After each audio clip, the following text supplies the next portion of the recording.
Les travaux de la COP sont là pour rappeler ce que sera la longue marche de l'humanité pour vivre dans le respect de l'environnement. Tu sens que ça va être compliqué.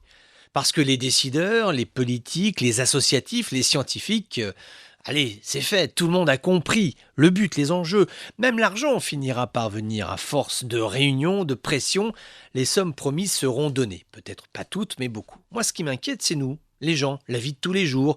Tu as le sentiment que beaucoup entendent, mais vaguement. Et est-ce que je peux m'agacer 2 secondes, juste 2 secondes, sur les sacs plastiques, grand sujet en Afrique? Comment se fait-il que dans des pays où c'est interdit parce que ça pollue, quand tu achètes tes légumes, tes fruits ou je ne sais quoi, on te donne des sacs plastiques? Pourquoi ça continue? Parce qu'il y a forcément des gens qui les fabriquent, parce que d'autres les achètent et ils sont au courant, ils savent que ça pollue, ils savent que c'est interdit et donc ça continue. Et surtout, qu'on ne vienne pas me dire que c'est la faute de l'État qui ne fait pas respecter les lois. On va pas mettre un policier derrière chaque commerçant, ça c'est la Corée du Nord. Moi je te parle de chez nous, au Maghreb, en Afrique, dans les pays libres.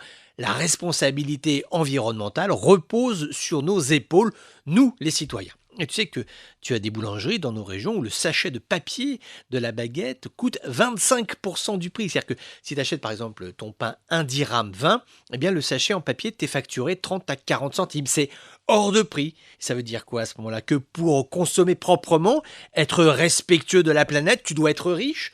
Les pauvres en sac plastique, les riches en papier biodégradable. On marche sur la tête, c'est l'inverse qui doit se produire. Donc, tu vois, la responsabilité est collective et j'insiste à notre niveau. La COP23, c'est formidable, d'accord. Mais le relais, c'est nous. Un accord finira toujours par se négocier ou se signer, mais même dans la douleur. En revanche, un état d'esprit général, ça ne se commande pas. En clair, si tu utilises des sacs plastiques, si les eaux usagées de ton usine polluent la nappe phréatique, si tu coupes des arbres pour essayer de faire pousser je ne sais quoi, du béton, des immeubles, c'est ta responsabilité, pas celle de la COP23. Le combat est là. Il faut que nous comprenions enfin que le destin de la Terre, de notre Terre, est entre nos mains.